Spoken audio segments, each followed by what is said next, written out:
Hardware Garage, February 19th, 2026. Gonna do a little video here on something I'm doing on Nadine. Our 54 Chevy truck will run with work. We had a situation where this truck has the first year truck push button starter, which means it's not a pedal on the floor to engage the starter, it's a push button, which just means that the starter has a solenoid on it that pulls the gear of the starter into the flywheel when you push the button. In a car, you turn a key. Since this is the first year for the truck, it's push button. So as you can see, I removed the starter, and the only reason I took that out is because every now and then you push the button, it would just whirl. Starter motor spinning, but it wasn't engaging, and it got to the point where it was doing it all the time, and it got very aggravating. So I pulled the starter, and generally what happens with these older starters, or anything with a solenoid actually, is corrosion and a bad connection.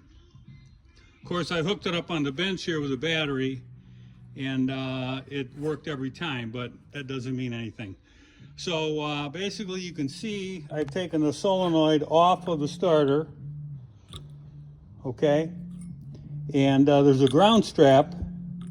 Well, actually there is no ground strap. What happens is the positive comes in here, and then there's a little strap, or it comes in here rather. There's a little strap goes from here down to here, okay? And the 12 volts completes through here to the starter motor. Starter motor will whirl, but the solenoid won't pull in, usually due to a bad connection between this. As you can see, it's kind of cruddy. It's not getting a good ground somewhere.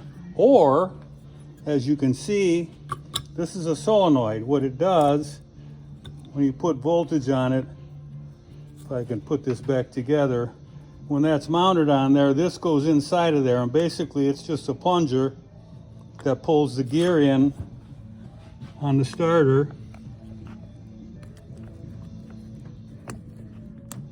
See that? When this pulls into the solenoid. Now this is an electrical thing. There's a coil in here that's energized with 12 volts. When that gets energized, it pulls this plunger in. As you can see, there's quite a bit of crud on here. You look at all the dirt and grease on here. That is not helping this solenoid pulling in at all. And if you can see inside there, it looks awful.